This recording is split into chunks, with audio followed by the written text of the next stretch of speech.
গল্পকথন by Kallol চ্যানেলে আপনারা শুনছেন কিশোর গোয়েন্দা গল্প 3 গোয়েন্দা সিরিজের ভীষণ অরণ্য আজ তৃতীয় পর্ব।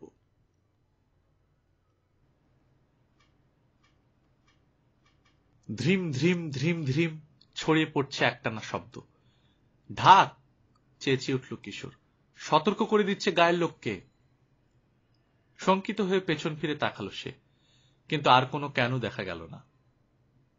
কে কত তাড়াতাড়ি দাঁড় ফেলতে পারে পানিতে সেই প্রতিযোগিতা লাগিয়েছে তিনজনে। তার উপর সাহায্য করছে স্রোত। স্রোত অবশ্য জঙ্গলিদেরও সাহায্য করছে। উত্তেজিত অশ্ব শাবকের মতো ফুঁসছে নাকু।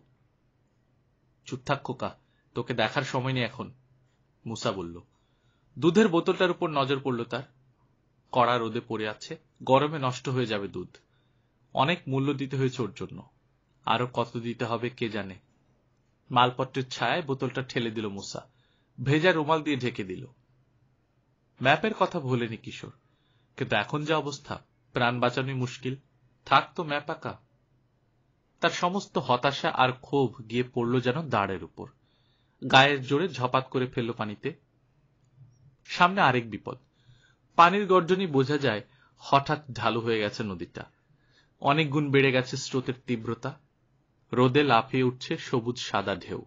খুব সুন্দর, কিন্তু সৌন্দর্য অনেকখানি মলিন করে দিয়েছে ঢেউয়ের নিচ থেকে হঠাৎ হঠাৎ বেরিয়ে পড়া বড় কালো পাথরের বিষণ্ণ ভোঁতা মুখ। ফেরার সময় নেই, আর ফিরে যাবেই বা কোথায়। হড়কা একটানে সেই তাথই ঢেউয়ের মধ্যে কেনটাকে ফেলল স্রোত। প্রচন্ড ঘূর্ণিতে চরকির মতো পাক খেল নৌকাটা। তারপর নাক নিচু করে ছুটে চলল ভীষণ গতিতে, আঁকাবাঁকা পথ ধরে। দানবীয় এক অজগরের মতো বারবার এঁকে বেঁকে গেছে নদী। সেই পথ অনুসরণ করল নৌকা, যে কোনো মুহূর্তে উল্টে যাওয়ার ভয়কে যেন তোয়াক্কাই করছে না। বিশাল দুই পাথরের চাঁয়ের মাঝে যেন ডাইভ দিয়ে পড়ে শেষ হয়েছে ঢাল। সরু পথ, দুধারে পাথরের দেয়াল।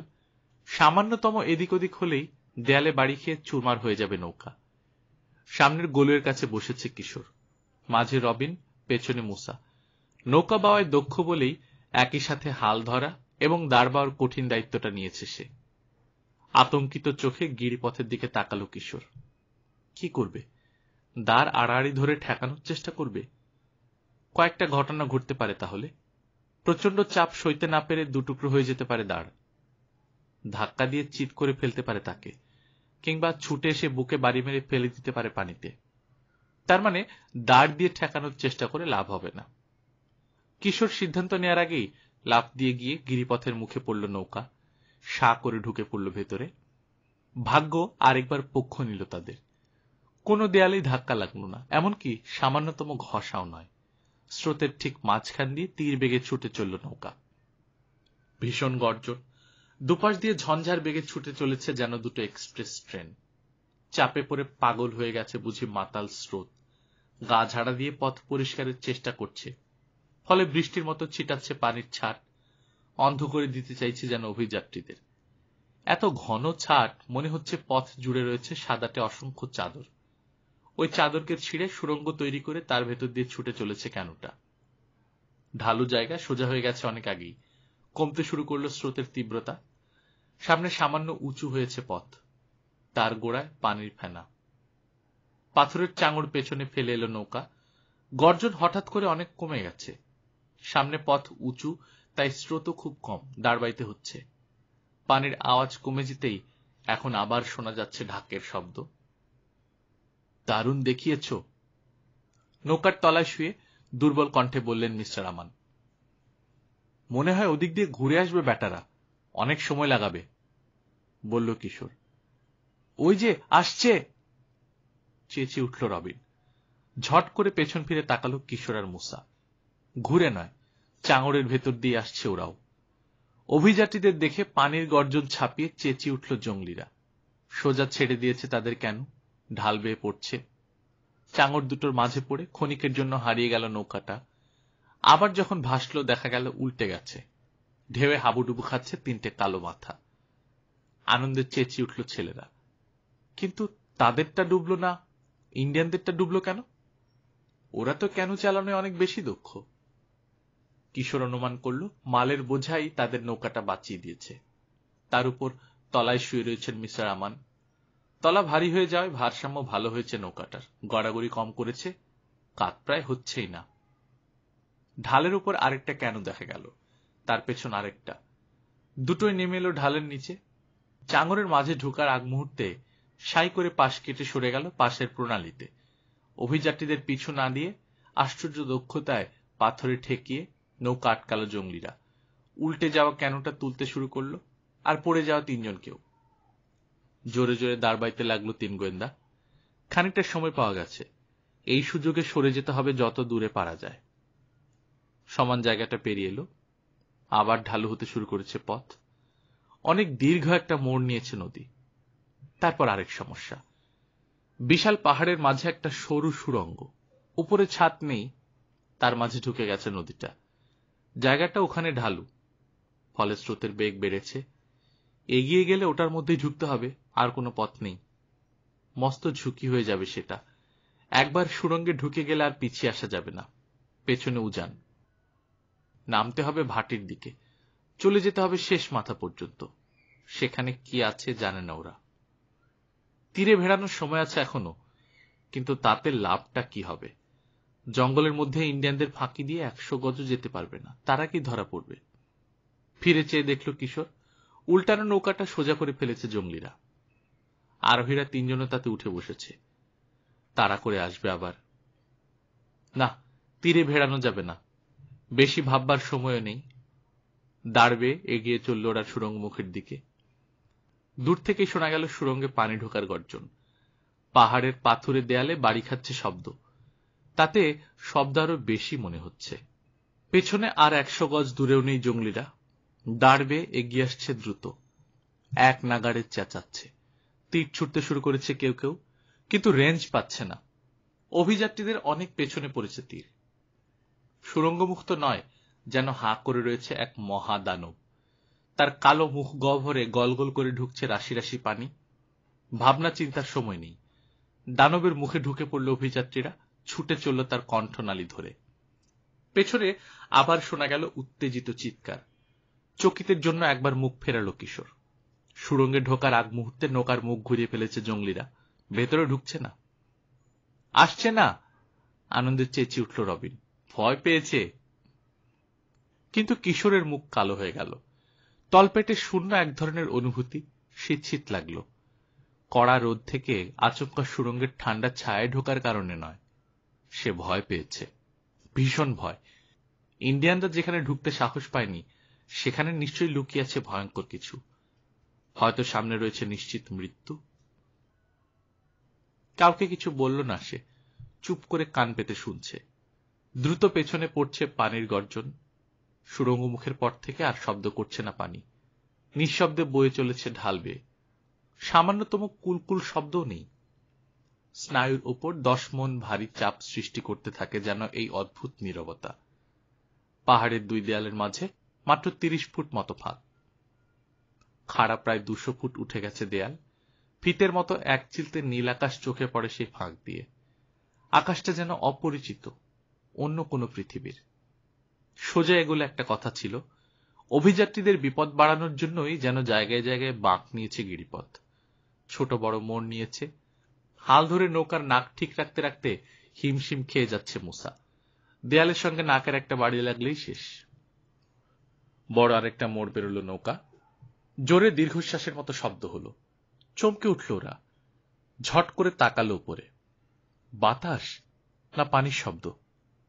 না, বাতাস নয়। অনেক ওপরে পাহাড়ের মাথায় গজিয়েছে পাতলা ঝোপ, লতা পাতা নিথর হয়ে আছে, দুলছে না। তার মানে বাতাসও নয়। ফাঁকের উপর দিয়ে সারি বেঁধে উড়ে চলেছে একদল রক্তলাল আইবিস পাখি। শব্দটা হয়তো ওরাই করেছে। রোদ চকচকে সে নীল আকাশের দিকে চেয়ে কিশোরের মনে হলো জেল হাজতের লোহার গরাদের ফাঁক দিয়ে লোলক দৃষ্টিতে মুক্ত দুনিয়া দেখছে। কয়েদিদের কেমন লাগে অনুভব করতে পারল। এই জায়গাটা আসলেই যেন একটা জেলখানা। তাড়াতাড়ি দাঁড় ফেলল পানিতে, যত তাড়াতাড়ি সম্ভব বেরিয়ে যেতে চায় এই পাথরের কারাগার থেকে। সামনে যা থাকে থাকুক, পরোয়া করে না, মরলে মরবে। এই মানসিক যন্ত্রণার চেয়ে সেটা অন্তত ভালো। গায়ে কাটা দিল তার, কাছেই বিষুব রেখা, গরম হওয়ার কথা, তা না হয়ে হয়েছে ঠান্ডা। হবেই, কারণ দুই দেয়ালের মাঝের এই কালো ছায়ায় কোনো কালেই রোদ ঢুকতে পারে না। তার কাছাকাছি রয়েছে আরো 3 জন, কিন্তু তবু মনে হচ্ছে ভীষণ একা, অসহায়। মিস্টার আমানের দিকে তাকালো, চোখ বন্ধ করে পড়ে রয়েছেন। ঘুম না বেহুশ? মুসা আর রবিনও নীরব, কেউ কারো দিকে তাকাচ্ছে না। অসহ্য এই নীরবতা আর সহ্য করতে পারল না মুসা। দুধের বোতলের মুখ খুলে দুধ খাওয়াতে লাগলো নাকুকে। এক হাতে হাল ধরে রেখে আরেক হাতে বোতলটা কাত করে ধরল বাচ্চাটার মুখের কাছে। চুকচুক করে বোতলের মুখ থেকে দুধ খেতে লাগলো নাকু। ভেতরে ঢুকছে সামান্যই, বেশিরভাগ গড়িয়ে পড়ে যাচ্ছে দুই কসবে। খাটো বাঁকা সুরটার জন্য বোতল থেকে ঠিক মতো খেতে পারছে না নাকু। তার জিভের প্রতিটি শব্দ দেয়ালে বাড়ি খেয়ে ফিরে আসছে কয়েক গুণ জোরালো হয়ে, কানে বাড়ি মারছে, যেন অশরীরী কোনো প্রেতের ব্যঙ্গ ঝরা হাসি। পথ এখন সোজা, কাজেই হাল ধরে রাখতে বিশেষ অসুবিধা হচ্ছে না মুসার। ভাবছে কিশোর, ভুল সিদ্ধান্ত নিল না তো? সুরঙ্গের বাইরে থেকে জঙ্গলিদের সঙ্গে লড়াই করাটাই কি উচিত ছিল না? ওদের কাছে বন্দুক রয়েছে, 9 জন ইন্ডিয়ানকে তো শেষ করে দিতে পারত। কিন্তু সত্যি কি পারত? জঙ্গলিরাও বসে থাকতো না, তীর ছুটত। ওই বিষ মাখা তীর গায়ে গাঁথলে তাদের অবস্থা হতো মিস্টার আমানের মতো। ওই 3টে কেন আর 9 জন জঙ্গলি শেষ নয়, গায়ে আরো আছে। 9 জন মরলে 100 জন এসে চড়াও হতো, খেপে যেত ওরা তখন। যেভাবেই হোক ধরত অভিযাত্রীদের। আবার শোনা গেল দীর্ঘশ্বাস। ওপর দিকে তাকিয়ে কিছু চোখে পড়ল না। ছোট একটা মোড় পেরোলো কেন? কিশোর আশা করেছিল ওপাশে চড়া হবে দেয়াল, তা না হয়ে হলো আরো সরু। সামনে ধীরে ধীরে সরে আসছে, গায়ে গায়ে লেগে যাওয়ার ইচ্ছে হয়েছে যেন। ওপরে ঝোপঝাড় বেশ ঘন, বড় গাছের চারাও আছে অনেক। দেয়াল যতই কাছাকাছি হলো গাছের গায়ে গাছ থেকে চাঁদোয়া তৈরি করে ফেলতে লাগলো। এতক্ষণ যাও বা আকাশ দেখা যাচ্ছিল, এখন আর তাও দেখা গেল না, অন্ধকার। দুধ খাওয়ানো অনেক আগেই বাদ দিয়েছে মুসা, শক্ত হাতে হাল ধরেছে। যতই এগুচ্ছে ঘন হচ্ছে অন্ধকার, হাতের দাড়ি ভালো মতো দেখা যায় না। কেন আসেন ইন্ডিয়ানরা বোঝা যাচ্ছে এখন। অবাক হয়ে ভাবছে কিশোর, পাতাল নদীর সঙ্গে তফাৎ কতখানি। আরে কি ওটা? চেঁচিয়ে উঠল রবিন। কি? জিজ্ঞেস করল কিশোর। কি জানি লাগলো গায়ে। ডানা ঝাপটানোর শব্দ শোনা যাচ্ছে চারপাশে, সেই সঙ্গে অনেকগুলো দীর্ঘশ্বাস। বাদুর টাদুর হবে? একটা দুটো নয়, ডানার আওয়াজেই বোঝা যায় শয়ে শয়ে। মাথা নিচু করে রাখল কিশোর, যাতে বাড়ি না লাগে। যদিও জানে ইচ্ছে করে যদি বাড়ি না লাগায় বাদুরেরা, লাগবে না। রাডারের মতো যন্ত্র রয়েছে তাদের শরীরে, নিকষ অন্ধকারেও পথ চিনে নিতে পারে সেই যন্ত্রের সাহায্যে। কোথায় একটা খুদে পোকা লুকিয়ে রয়েছে তাও বুঝতে পারে। ঠিক এই সময় কথাটা মনে পড়ল কিশোরের। ভ্যাম্পায়ার নয় তো? বুকের ঢিপঢিপানি বেড়ে গেল। শুনেছে দক্ষিণ আমেরিকার এসব এলাকায় রক্তচোষা বাদুড়ের বাস। উষ্ণ রক্তের প্রাণীদের দিকে ওদের ঝোঁক। মসৃণ কিচকিচ আওয়াজে ভরে গেছে সুরঙ্গ। এরই মাঝে শোনা যাচ্ছে আরেকটা শব্দ, বেশ ভারী, দূর থেকে আসা গর্জনের মতো। পানির গর্জন, কোনো সন্দেহ নেই, দূরে রয়েছে এখনো। তবে কি পাতাল নদীতে পড়তে হবে শেষ অবধি? বিপদের 16 কলা পূর্ণ না করে ছাড়বে না দেখা যাচ্ছে পাহাড়ি নদী। হঠাৎ মোড় নিল সুরঙ্গ। খ্যাচ করে দেয়ালে ঘষা লাগলো নৌকার ধার। ধাক্কা দিয়ে ঠেলে সরাতে গিয়ে কিশোরের হাত পড়ল নরম কিছুর উপর। ফুরফুর করে উড়ে পালালো ওগুলো, ছোট আকারের বাদুর। ক্যানোটাকে ছুটিয়ে নিয়ে চলেছে স্রোত। দূরে আবছা আলো চোখে পড়ল। মাথার উপর আর আশেপাশে উড়ন্ত বাদুরগুলোর আকৃতি বোঝা যাচ্ছে এখন। যতই এগুচ্ছে নৌকা, আলো বাড়ছে, সেই সঙ্গে বাড়ছে পানির গর্জন।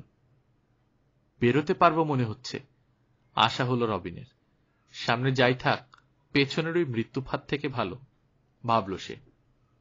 মাথার উপরে ফাটল শুরু হয়েছে, চোখে পড়ছে আকাশ। ওদের মনে হলো কত যুগ পর যেন আবার দেখা পেল ওই নীল আকাশের।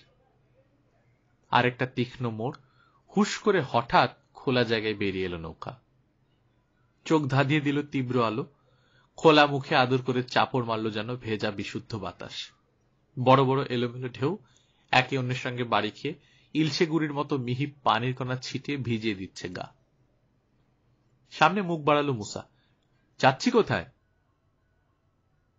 নদীটা যেন হঠাৎ শেষ হয়ে গেছে সামনে। খ্যাপা ঘোড়ার মতো সেদিকে ছুটে চলেছে কেন? আর বড়জোর 12-14 গজ। তীরের দিকে নৌকা ঘোরানোর উপায় নেই। জলপ্রপাত! চেঁচিয়ে উঠল কিশোর। পানির গর্জনে ঢাকা পড়ে গেল চিৎকার। রবিন আর মুসা অনুমান করতে পেরেছে জোরে জোরে উল্টো দিকে দাঁড় বাইছে ওরা। নৌকাটাকে টেনে সরিয়ে রাখতে চাইছে। চট করে একবার বাবার দিকে তাকালো মুসা। চোখ বন্ধ করে পড়ে আছেন, চেতনা নেই যেন। শূন্যে উঠে গেল নৌকা, ধড়াস করে আছড়ে পড়ল আবার পানিতে। মাত্র 10 গজ নিচে পড়ল। তাতে সময় আর কতটা লাগে, কিন্তু গোয়েন্দাদের মনে হলো অনন্তকাল ধরে শূন্যে ভেসে থাকার পর যেন পড়ল। তবে মালপত্র বোঝাই ভারী একটা ক্যানুর জন্য ওইটুকু উচ্চতা অনেক। ওদের প্রার্থনায় সাড়া দিয়ে যেন তলিয়ে যেতে যেতেও সোজা হয়ে গেল নৌকা। হাঁপ ছাড়ল 3 গোয়েন্দা, ঢিল দিল এবং ভুলটা করল। পাশ থেকে সজোরে এসে ধাক্কা মারল বিশাল ঢেউ, চোখের পলকে কাত করে দিল নৌকা। একই সঙ্গে কয়েকটা ঘটনা ঘটল। পানিতে পড়েই মাথা তুলল মুসা। ভেসে যাচ্ছেন তার বাবা। পানির মধ্যে ডিগবাজি খেয়ে তার কাছে চলে এলো মুসা। 2 বাহুর তলা দিয়ে হাত ঢুকিয়ে আঁকড়ে ধরল। ডুবন্ত মানুষকে কিভাবে উদ্ধার করতে হয় জানা আছে, স্কাউটিং এ ট্রেনিং আছে তার। সাঁতরে চলল তীরের দিকে। কিশোর আর রবিন নৌকার 2 ধারে দুদিক থেকে আঁকড়ে ধরেছে। বেশিরভাগ মালপত্রই বাঁধা রয়েছে নৌকার সঙ্গে। ভেসে গেল না। ঠেলাঠেলি করে সোজা করার চেষ্টা করল, কিন্তু পারল না। কাত হয়ে থাকলো কেন? সোজা করার চেষ্টা বাদ দিয়ে শেষে ওটাকে ঠেলে নিয়ে চলল ওরা। নৌকা নিয়ে তীরে পৌঁছে দেখল বালিতে চিত হয়ে আছে বাপ বেটা, যেন 2টো লাশ। হাঁপুরের মতো ওঠানামা করছে মুসার বুক। আস্তে আস্তে মাথা নাড়ছেন মিস্টার আমান। চোখ হাত খোলা। ধাক্কার চোটে ঘুম ভেঙেছে কিংবা হুঁশ ফিরেছে। টেনে নৌকাটা শুকনোয় তুলল 3 কিশোর। জিনিসপত্র সব খুলে ছড়িয়ে দিল রোদে শুকাতে। তারপর নাকুর কথা মনে পড়ল ওদের। যার জন্য এত কাণ্ড সেই হারিয়ে গেল। মন খারাপ হয়ে গেল ছেলেদের। কিন্তু মন খারাপ করেছে অযথাই। পাওয়া গেল ওকে। বড় একটা পাথরের চাঙড়ের ওপাশে ক্ষুদে একটা ডোবায় পড়ে আছে নাকু। ডুবছে, ভাসছে, নাক দিয়ে পানি ছিটাচ্ছে। আছে মহা আনন্দে। এই মুহূর্তে তাকে দেখলে মনেই হবে না সে ডাঙার জীব। ছড়িয়ে ছিটিয়ে রয়েছে ছোট বড় নানা রকম পাথর। ওসবের মাঝে পরিষ্কার পানিতে গোটা 2 ক্যানুর ধ্বংসাবশেষ দেখা গেল। নৌকায় 2টো করে কারা এসেছিল, ইন্ডিয়ান নাকি শ্বেতাঙ্গ ভ্রমণকারী। বেঁচে ফিরে গেছে না মারা গেছে জানা যাবে না কোনোদিন। নাকুকে নিয়ে ফিরে এলো ওরা। সাড়া পেয়ে চোখ মেললেন mister Aman. Thank you boys. মেহমান এলো সে রাতে। অভিযাত্রীরা আশা করেছিল জিভারোরা আসবে, কিন্তু এলো অন্য অতিথি। নরমুণ্ড শিকারীদের চেয়ে এরা কম ভয়ঙ্কর নয়। শুরুতেই এলো সৈনিক পিঁপড়ের ক্ষুদে একটা দল। মার্চ করে এগোতে গিয়ে থমকে গেল। মুখ ঘুরিয়ে রওনা হলো মুসার দিকে। কোন কোন মানুষের দেহে এক ধরনের রাসায়নিক পদার্থের পরিমাণ বেশি থাকে। কীট পতঙ্গকে আকৃষ্ট করে তার গন্ধ। মুসার গায়ে এই জিনিস বেশি। মাটিতে আর শোয়া গেল না। বাধ্য হয়েই চড়ার কাছ থেকে ভেতরের দিকে সরে যেতে হলো সবাইকে, গাছে হ্যামক টাঙিয়ে শোয়ার জন্য। হ্যামকে শোয়ার পর বড়জোর ঘণ্টাখানেক ঘুম। তারপরে আবার জেগে যেতে হলো। ডান পায়ের আঙুলের মাথায় খুব হালকা চিনচিনে ব্যথা অনুভব করল মুসা। তাতেই ঘুমটা ভাঙল তার। ছুঁয়ে দেখলো আঠা আঠা লাগে। টর্চ জেলে দেখলো তুরপুন দিয়ে যেন নিখুঁতভাবে করা হয়েছে ছোট্ট একটা ছিদ্র। সেখান থেকে রক্ত চুইয়ে পড়ছে। চেঁচিয়ে উঠল মুসা, জ্যান্তই খেয়ে ফেলবে নাকি? দুঃস্বপ্নে মানুষ খেকো জঙ্গলিরা তাড়া করেছিল কিশোরকে। হঠাৎ মিলিয়ে গেল সব। জেগে উঠে দেখলো ঘামে জবজবে শরীর। তাতে কোনো দুঃখ নেই। জঙ্গলিদের কবল থেকে বেঁচেছে, এতেই খুশি। মুসার ক্ষতটা দেখে মাথা ঝাঁকিয়ে রবিন বলল, কাটা ফুটেছিল। গম্ভীর হয়ে গেছে কিশোর। কাটা কই এখানে? হ্যামক থেকে দুর্বল কণ্ঠে ডেকে জিজ্ঞেস করলেন মিস্টার আমান। এই, শুনতে পাচ্ছ তোমরা? অসংখ্য অগণিত ডানার মৃদু শব্দ শোনা যাচ্ছে। অন্ধকার সুড়ঙ্গের বাদুরগুলোর কথা মনে পড়ে গেল কিশোরের। মুসার ক্ষতটার দিকে তাকিয়ে থেকে শঙ্কিত ভঙ্গিতে মাথা নেড়ে আপন মনেই বলল, বাদুর না তো? তাতে কি? রুমাল দিয়ে রক্ত মুছছে মুসা। বাদুরে কামড়াল আর কি হয়? তাতে? নিচের ঠোঁটে চিমটি কাটছে কিশোর। সাধারণ বাদুড় যদি না হয়, যদি ভ্যাম্পায়ার হয়? এইবার ভয় পেল মুসা। শিউরে উঠল ভূতের ভয়ে। সাংঘাতিক রক্তচোষা ভ্যাম্পায়ার পিশাচ ড্রাকুলার গল্প সে পড়েছে। রুমালটা পুটুলি বানিয়ে শক্ত করে ঠেসে ধরল ক্ষতস্থানে। কোকি উঠল। রক্ত বন্ধ হচ্ছে না তো। রবিন, আয়োডিনের বোতল বের করতে পারবে? মুসার হাত থেকে রুমাল নিতে নিতে অনুরোধ করল কিশোর। রুমাল দিয়ে ক্ষতের নিচে আঙুলটা শক্ত করে পেঁচিয়ে বাঁধল সে। ঘষে ঘষে আয়োডিন লাগালো। আবার শুয়ে পড়ল সবাই। 10 মিনিটও গেল না, চেঁচিয়ে উঠল মুসা। আল্লাহ রে, আজ আমাকে শেষ করে ফেলবে। কম্বল মুড়ি দিয়ে শুয়েছিল মুসা। ঘুমের মধ্যে সরে গেছে কম্বল। নিতম্বের কাছে খানিকটা জায়গার প্যান্ট ছেঁড়া, তুরপুন ফুটিয়ে দেওয়া হয়েছে সেখানেই। রক্ত বন্ধ করে আবার আয়োডিন লাগিয়ে দিল সেখানে কিশোর। ডবল ভাঁজ করে কম্বল মুড়ি দিল এবার মুসা। তার সঙ্গে আর সুবিধা করতে না পেরে অন্যদের দিকে নজর দিল তুরপুনধারীরা। থাবা দিয়ে ধরার চেষ্টা করলেন মিস্টার আমান। একটাকেও ধরতে পারলেন না। সব পালালো। ছোট একটা হাতে বোনা জাল বের করল কিশোর। জাল দিয়ে ধরব। টোপ হচ্ছে কে? ভয়ে ভয়ে জিজ্ঞেস করল মুসা। তুমি, হাসল কিশোর। আমি বাপু এসবে নেই, পারলে তুমি হওগে। তাড়াতাড়ি আবার কম্বলে মুখ ঢাকল সে। নিজেই টোপ হলো কিশোর। অন্ধকারে শুয়ে শুয়ে ভাবতে লাগলো রক্তচোষা বাদুড়ের কথা। নানা রকম কথা প্রচলিত আছে রহস্যময় এই প্রাণীটাকে নিয়ে। শোনা যায় অলৌকিক ক্ষমতার অধিকারী ভ্যাম্পায়ার। পাখার বাতাসে জাদু করে ঘুম পাড়ায় শিকারকে, তারপর রক্ত চুষে খেয়ে পালায়। গল্পটা সত্যি কিনা যাচাই করে দেখার ইচ্ছে কিশোরের। প্রমাণ ছাড়া, যুক্তি ছাড়া কোনো কথা মানতে রাজি নয় সে। হাত লম্বা করে ফেলে চুপচাপ পড়ে রয়েছে। অনেকক্ষণ কিছুই ঘটল না। তারপর ডানা ঝাপটানোর খুব মৃদু শব্দ কানে এলো। কাছে আসছে। হালকা কিছু বুকে এসে নামলো বলে মনে হলো কিশোরের। জেগে থেকেই অনুভব করতে পারছে না ঠিক মতো। ঘুমের মধ্যে হলে টেরি পেত না। আর কোন রকম নড়াচড়া নেই। এসে যদি থাকে, কিছু করছে না কেন? নাকি সব তার কল্পনা? কিছুই নামেনি। কবজির সামান্য নিচে মৃদু বাতাস লাগলো। জোরে নিঃশ্বাস ফেললো যেন কেউ ওখানে। ডানার বাতাস? নিশ্চিত হতে পারছে না কিশোর। মুখ ফিরে দেখতেও পারছে না। নড়লেই যদি উড়ে যায়। কনুয়ের দিকে সরে আসছে বাতাসটা। ফু দেয়া হচ্ছে যেন ওখানটায়। বাতাসও হতে পারে। আরো কিছুক্ষণ কাটলো। কনুয়ের উল্টো দিকে সামান্য একটু জায়গা ঝিমঝিম শুরু হয়েছে।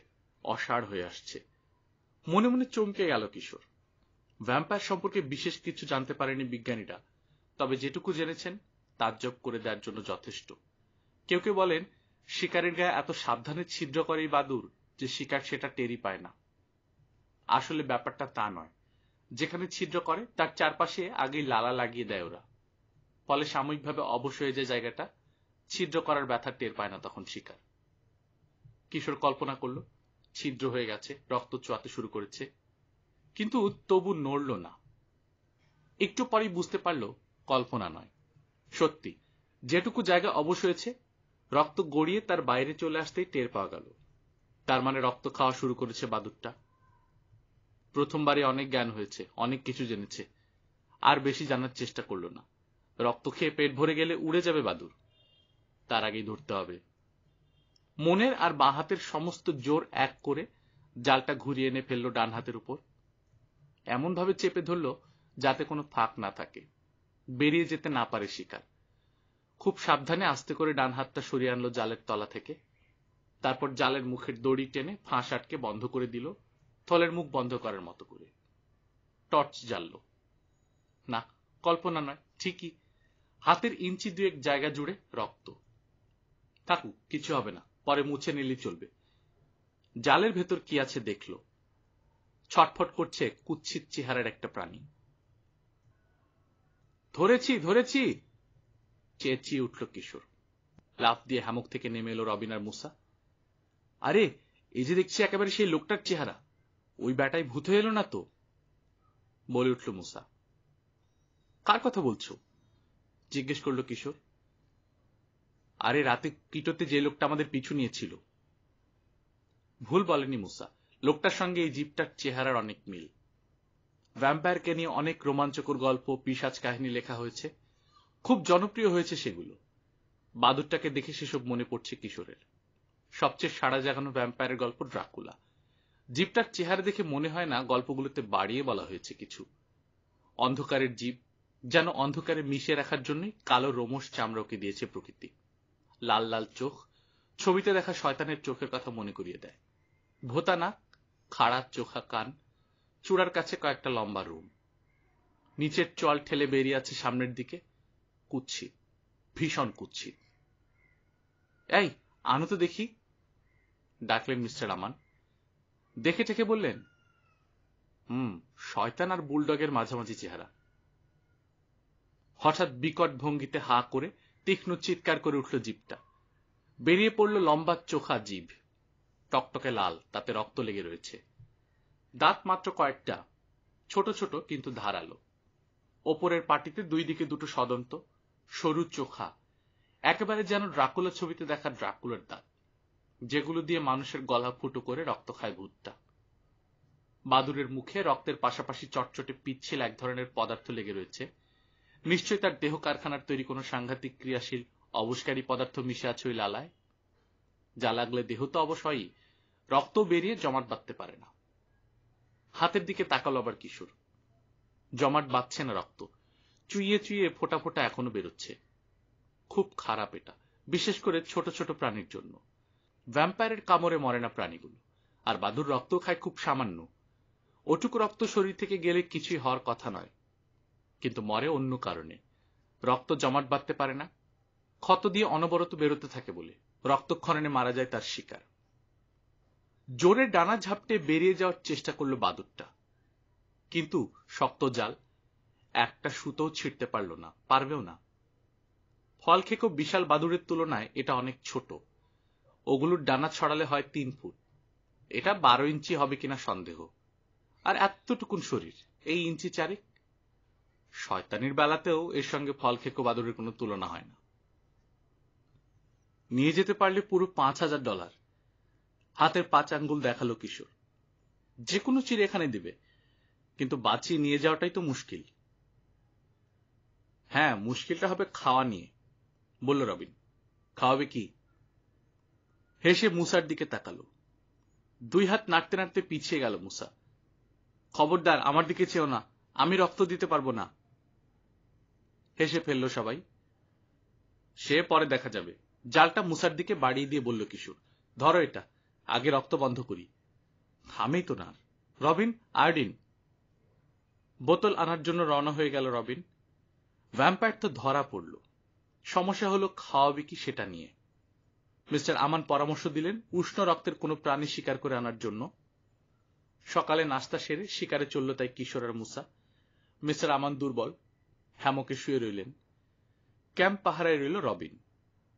কিশোর শটগান নিয়েছে, মুসা নিয়েছে তার বাবার .22 মসবার্গ রাইফেল, টেলিস্কোপ লাগানো, 15 গুলির magazine, high speed long range rifle bullet ভরা আছে।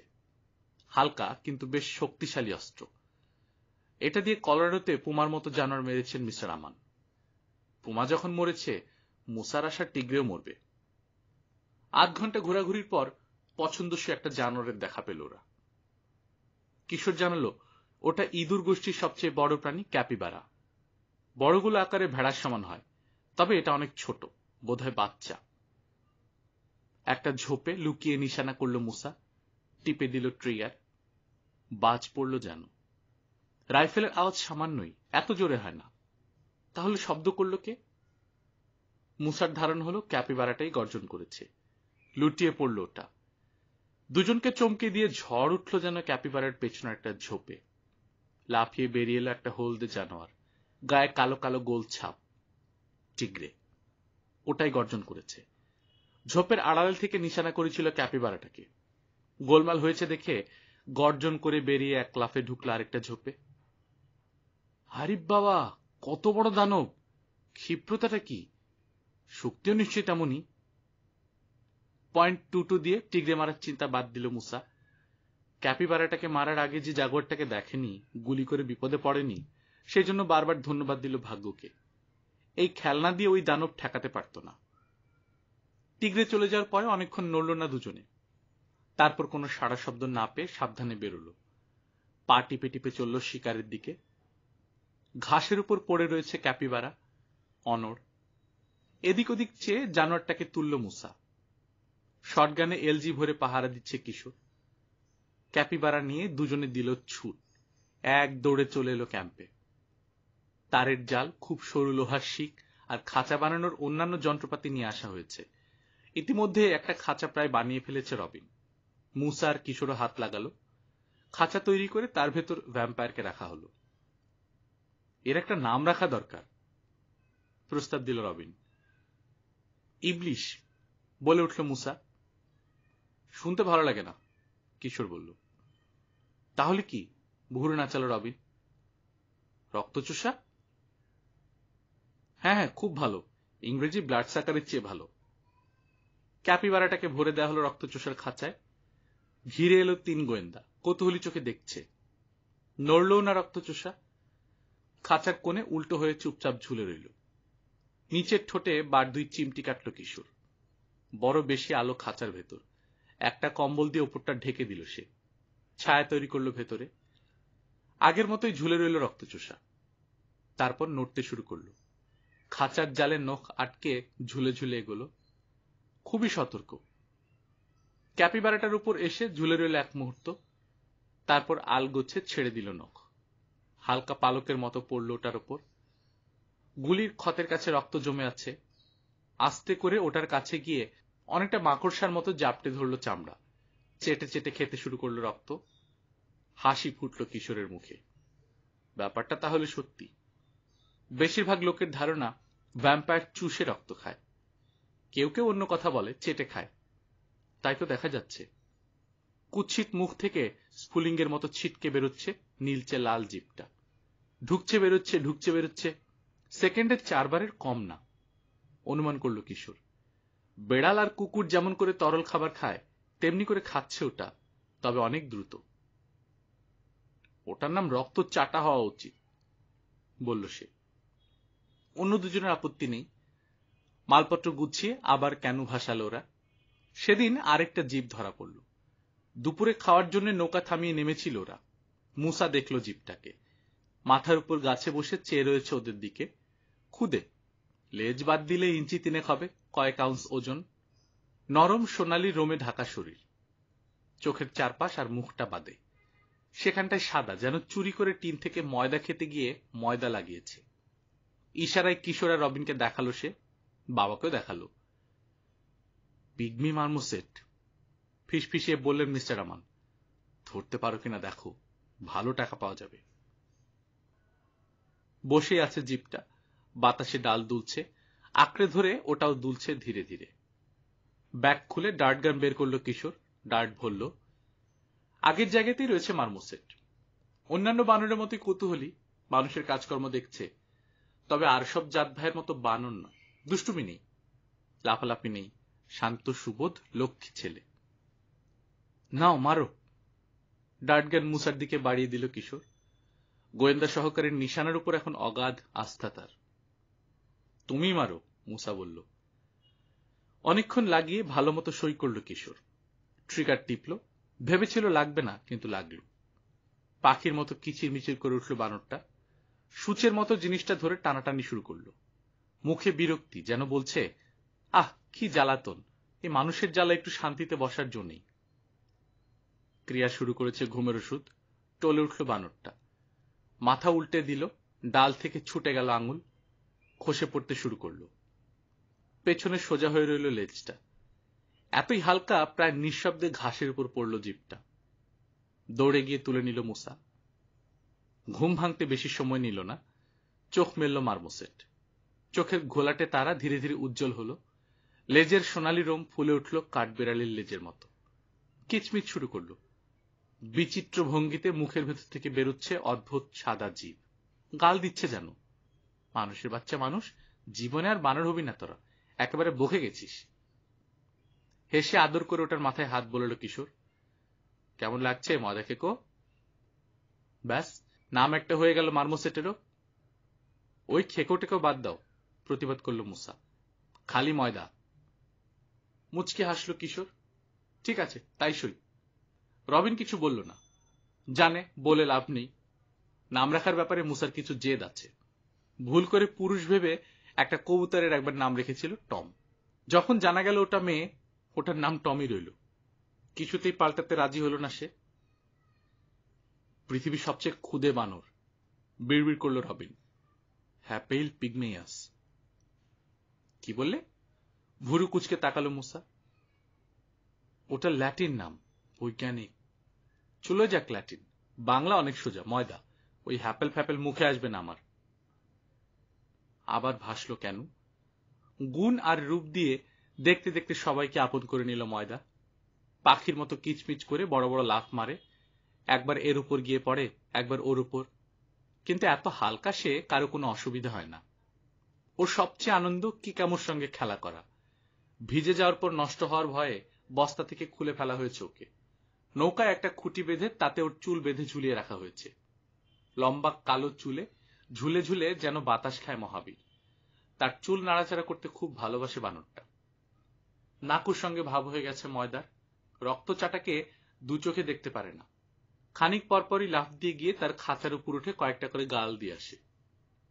দুধের অভাবে থাকতে থাকতে বিরক্ত হয়ে যেন ঘাস খাওয়া শুরু করেছে নাকু। তার খাবার নিয়ে আর দুশ্চিন্তা নেই কারো। বিকেলের দিকে রোদ যেন আগুন হয়ে উঠল। আর নৌকায় থাকতে পারল না নাকু, লাফিয়ে পড়ল পানিতে। কেউ কিছু বলল না। নৌকায় বাঁধা রয়েছে তার গলার লম্বা লম্বা দড়ি। ক্যানুর পাশে পাশে সাঁতরে চলল। গম্ভীর হয়ে ব্যাপারটা দেখল কিছুক্ষণ। তারও গরম লাগছে কিনা বোঝার চেষ্টা করল। তারপর দিল লাফ। পানিতে পড়ে বুঝল মহা ভুল হয়ে গেছে। এই জায়গায় তার জন্য নয়। তাড়াহুড়ো করে গিয়ে উঠল নাকুর নাকে, তারপর পিঠে, সেখান থেকে লাফ দিয়ে একেবারে মুসার কোলে। গা ঝাড়া দিয়ে রোম থেকে পানি ঝাড়ল ময়দা। ঠান্ডা কমছে না দেখে হামাগুড়ি দিয়ে ঢুকে গেল মুসার শার্টের ভেতরে। গায়ে গা ঠেকিয়ে রইল, উষ্ণতা খুঁজছে। দুটো ছেলে পেলে নৌকার তলায় শুয়ে থেকে হাসি মুখে বললেন মিস্টার আমান। দুটো না, তিনটে, শুধরে দিল রবিন। বাদুরটা বাদ যাবে কেন? দূর, মুখ বাঁকালো মুসা। ওই ইবলিশের বাপ হতে যায় কে? হেসে ফেলল সবাই। অ্যামাজন, অ্যামাজন, চেঁচিয়ে উঠল রবিন।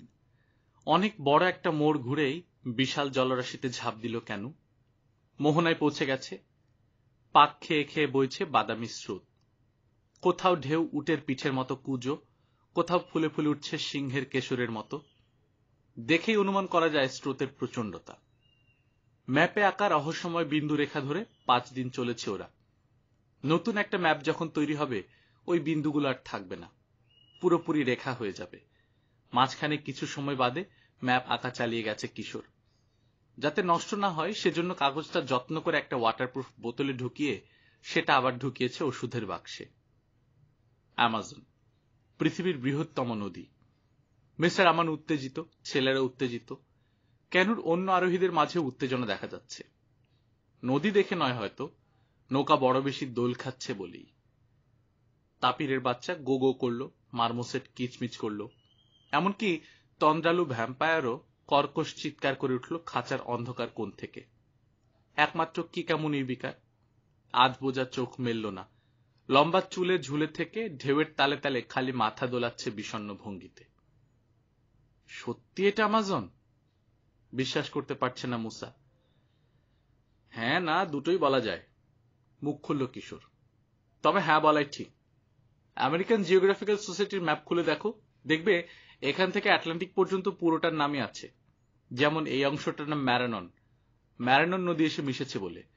পরের অংশটার নাম সলিমোস, আসলে সবটাই অ্যামাজন। তা ভেলাটা বানাচ্ছি কখন? জিজ্ঞেস করল রবিন। সরু প্যাচটা যায় ইন্ডিয়ান ক্যানু উপযুক্ত জিনিস, সন্দেহ নেই। কিন্তু এই বিশাল পানিতে ওটা মোটেই নিরাপদ নয়।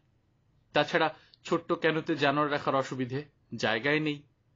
দরকার বড়সড় একটা ভেলা। ভেলার নামও বাছাই করে ফেলেছে রবিন, নুহের বজরা। আল্লাহর আদেশে মস্ত এক বজরা বানিয়ে নাকি তাতে সব রকমের প্রাণী তুলেছিলেন তিনি। ভেসে থেকেছিলেন ভয়াবহ বন্যায়। আলাপ আলোচনার পর নাম ঠিক হলো শুধু বজরা। যত তাড়াতাড়ি পারো বানিয়ে ফেলো, দুর্বল কণ্ঠে বললেন মিস্টার আমান। ক্যানুতে থাকা আর ঠিক হবে না। মাইলখানেক দূরে নদীর অপর পাড় থেকে বয়ে আসছে বিশুদ্ধ হাওয়া। এক পাড় থেকে আরেক পাড়ের দূরত্ব এত বেশি, স্রোত না থাকলে নদীটাকে হ্রদ বলেই মনে হতো। এপারে গাছে গাছে যেন বুনো ফুলের মেলা বসেছে। মাটির কাছাকাছি অগভীর পানিতে ডুবছে ভাসছে অসংখ্য জলমুরগি। কেন ওগুলোর কাছাকাছি হলেই কক কক করে উড়ে যাচ্ছে ঝাঁক বেঁধে। শটগানের দিকে হাত বাড়ালো মুসা, কিন্তু বাধা দিলেন মিস্টার আমান। নৌকা দুলছে, নিশানা ঠিক হবে না। গাছে ফুল যেমন আছে তেমনি রয়েছে পাখি, নানান জাতের, নানা রঙের, নানা রকম আজব তাদের ডাক। জায়গাটা পাখির স্বর্গ। তীরে পানির ধারে একরকম আজব পাখি দেখা গেল, এক জাতের সারস। তার নাম জ্যাবিরুস্টর্ক। প্রায় মানুষের সমান লম্বা, তীর ধরে হাঁটছে গম্ভীর রাজকীয় চালে। মোড় নিল কেন? মস্ত একটা বাঁক পেরিয়ে এলো, তেরছা ভাবে ঝাঁপ দিয়ে এসে পড়ল ঢেউ, আরোহীদের ভিজিয়ে দিল। স্রোত এলোমেলো। খানিকটা দূরে সরু একটা খাল ঢুকে গেছে ডাঙার ভেতরে। শেষ মাথায় ছোট একটা প্রাকৃতিক পুকুর। খালে নৌকা ঢুকিয়ে দিল মুসা, চলে এলো পুকুরের নিথর পানিতে। এক চিলতে বেলাভূমি রয়েছে পুকুরের পাড়ে, ঝকঝকে মসৃণ বালি। ঘ্যাচ করে তাতে নৌকার আধখানা তুলে দিয়ে লাফিয়ে নামলো 3 গোয়েন্দা। দানবীয় এক শিবা গাছের শেকড়ে বাঁধল দড়ি। এত বড় গাছ সচরাচর দেখা যায় না, প্রায় 1 একর জুড়ে রয়েছে। তলায় ছোট ঘাস ছাড়া আর কিছু জন্মানোর সাহস পায়নি। সুন্দর ছায়া ঢাকা একটা পার্কের মতো। ক্যাম্প করার জন্য তো বটেই, ভেলা বানানোর জন্য খুব চমৎকার জায়গা। মাল মশলার অভাব নেই। পুকুর পাড়ে রয়েছে ঘন বাঁশবন, আছে লিয়ানা লতা। ভেলা বানাতে 2 দিন সময় লাগলো। পাকা লম্বা বাঁশ কেটে শক্ত লতা দিয়ে বাঁধা হলো। ওরকম কয়েকটা ভেলা নদীতে ভেসে যেতে দেখেছে গত 2 দিনে। ইন্ডিয়ানদের জলযান। অ্যামাজনে এই ধরনের ভেলা বেশ চালু জিনিস। সব ভেলায় তো ঘর দেখলাম, আমরাও একটা বানিয়ে নিই, মুসা বলল। বাঁশ দিয়ে তৈরি হলো ঘরের খুঁটি, চালার কাঠামো, বেড়া হলো নলখাগড়ায়, তালপাতার ছাউনি। বাঁশের ভেলার ভাসমান এক মজার কুটির। বেশ বড় করে বানিয়েছে ভেলা। বড় জানোয়ার এখনো কিছুই ধরা হয়নি, জায়গার অভাব আর পরিবহনের অসুবিধার জন্য, কিন্তু এবার ধরবে। প্রথমে ধরা পড়ল এক মস্ত ইগুয়ানা, 6 ফুট লম্বা। নিচু গাছের ডালে শুয়েছিল ওটা। একটা পাখিকে নিশানা করতে গিয়ে চোখ পড়ল মুসার, মাত্র 12-13 ফুট দূরে। তাজ্জব হয়ে গেল মুসা। সিনেমায় দেখা এক প্রাগৈতিহাসিক দানবের প্রতিমূর্তি যেন। সবুজ শরীর, লেজে বাদামি ডোরা পেঁচিয়ে রয়েছে, পিঠে কয়েক সারি কাটা, এদিক ওদিক মুখ করে আছে। থুতনির নিচেও একগুচ্ছ কাটা। ধীরে ধীরে পিছিয়ে এলো মুসা, তারপর ক্যাম্পের দিকে দিল দৌড়। কি ব্যাপার? জিজ্ঞেস করল কিশোর। বললে বিশ্বাস করবে না, ডাইনোসর, গাছের ডালে। ডাইনোসর? ঠিক দেখেছ? মাথা ঝাঁকালো মুসা। চলো তো। রবিন আর কিশোর দুজনে আগ্রহী হলো। নিঃশব্দে এসে দাঁড়ালো 3 গোয়েন্দা। আগের জায়গায় রয়েছে জিপটা, টের পায়নি বোধ হয়। গভীর ঘুমে অচেতন। ইগুয়ানা? কণ্ঠস্বর যত সম্ভব খাদে নামিয়ে বলল কিশোর। ধরতে পারলে কাজ হয়। কিন্তু ধরি কি করে? রবিন বলল। চলো বাবাকে জিজ্ঞেস করি, মুসা বলল। গলায় ফাঁস আটকাতে হবে, শুনে বললেন মিস্টার আমান। ফাঁস? কাছে যেতে দেবে? গাল চুলকালো মুসা। তা হয়তো দেবে, কিন্তু ফাঁস পরাতে দেবে না সহজে। তাহলে? কিশোরের প্রশ্ন। কাছে গিয়ে গান গাইতে হবে আর পিঠ চুলকাতে হবে, নির্বিকার কণ্ঠে জবাব দিলেন মিস্টার আমান। আর চোখে বাবার দিকে তাকালো মুসা। বিষের ক্রিয়া নয় তো? গোলমাল দেখা দিয়েছে মাথায়? গানের কি বুঝবে ওটা? কি বুঝবে জানি না, তবে ইন্ডিয়ানরা ওভাবেই ধরে, বললেন মিস্টার আমান। ঠিক, মনে পড়ল রবিনের। আমিও শুনেছি, মানে বইতে পড়েছি, সুরের ওপর নাকি বিশেষ মোহ আছে ইগুয়ানার, গায়ে হাত বোলানো পছন্দ করে। হাত নয়, লাঠি, বললেন মিস্টার আমান। লম্বা দেখে একটা লাঠি নিয়ে যাও, খুব আস্তে আস্তে বাড়ি দেবে। আমারই যেতে ইচ্ছে করছে। না না, তুমি শুয়ে থাকো, তাড়াতাড়ি বাধা দিল মুসা। ভালো অভিনেতা কিশোর, কিন্তু গলা সাধায় একেবারে আনাড়ি। তবু তাকেই গান গাইতে হলো। দড়ির ফাঁস নিয়েছে মুসা, রবিনের হাতে লাঠি। হেড়ে গলায় গান ধরল গোয়েন্দা প্রধান।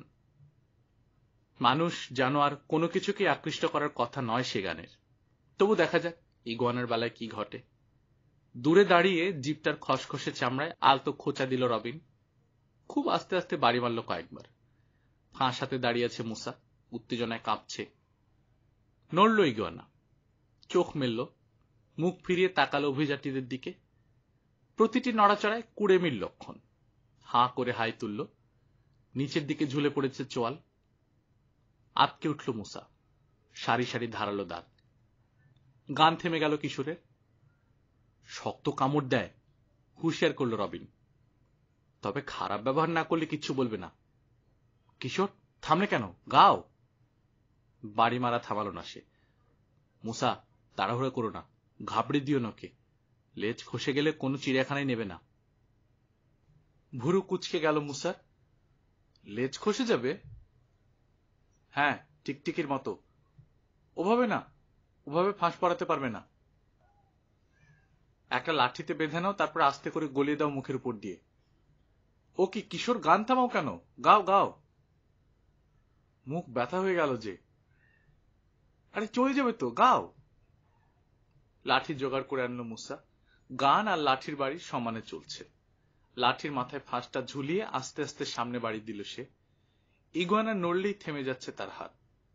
ওটা স্থির হলেই আবার ধীরে ধীরে সামনে বাড়াচ্ছে। ফাঁস গলার কাছাকাছি নিয়ে সাবধানে টেনে আটকে দিল মুসা। লাঠি ফেলে চেঁচিয়ে উঠল, দিয়েছি আটকে, আর পালাতে পারবে না। চুপ, বলল কিশোর। টানাটানি করো না, লেজ খসাবে। দুজনে মিলে খুব নরম হাতে দড়ি ধরে টান দিল। গ্যাট হয়ে রইল ইগুয়ানা। দড়িতে টান বাড়ছে। মাথা ঘোরাতে শুরু করলো সে। এত কুড়ে নড়তেই চাইছে না। অনিচ্ছা সত্ত্বেও গাছ বেয়ে নেমে এলো মাটিতে। পেছনে লেজে খানিক ওপরে বাড়ি মেরেই চলেছে রবিন।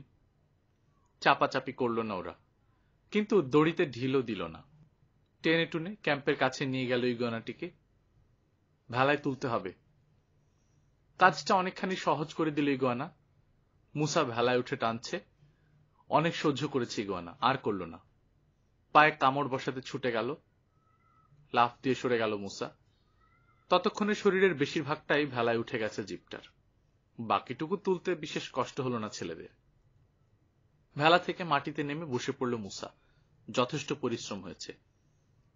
ধরলাম তো, খাওয়াবো কি? সবই খায় বেটা, কিশোর বলল। নরম পাতা, ফল, পাখি, ছোট জানোয়ার, সব। তার মানে ইগুয়ানার খাবারের জন্য ভাবতে হবে না।